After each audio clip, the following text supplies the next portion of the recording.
Les enquêteurs russes tentent toujours d'établir la chaîne de responsabilité après la mort de Christophe de Margerie dans un accident d'avion. 4 employés de l'aéroport Vnukovo ont notamment été mis en garde à vue. À l'aéroport de Vnukovo, l'enquête s'accélère. Au cœur de la polémique, l'aiguilleur du ciel et son superviseur qui contrôlaient le décollage de l'avion. Selon les enquêteurs, la contrôleuse aérienne avait toujours le statut de stagiaire au moment de l'accident. Du côté de l'aéroport, on dément en expliquant qu'elle avait été embauchée en août dernier. Elle travaillait pourtant sous la responsabilité d'un superviseur réputé qui avait notamment empêché le crash d'un avion en 2007. Le chef des nettoyeurs de piste et le responsable du contrôle des vols ont également été placés en garde à vue ce jeudi.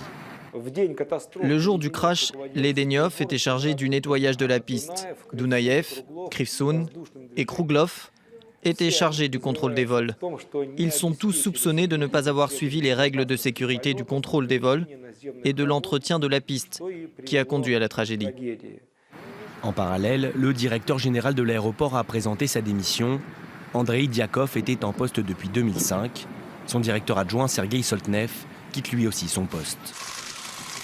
Également dans le viseur de la justice russe, Vladimir Martinenko, le conducteur du chasse-neige à l'origine de la collision.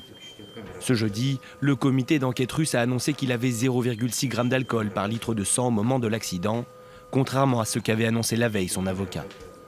L'employé de 60 ans a été placé en détention pour 2 mois par un tribunal de Moscou. L'avion de Christophe de Margerie est entré en collision avec un chasse-neige dans la nuit de lundi à mardi.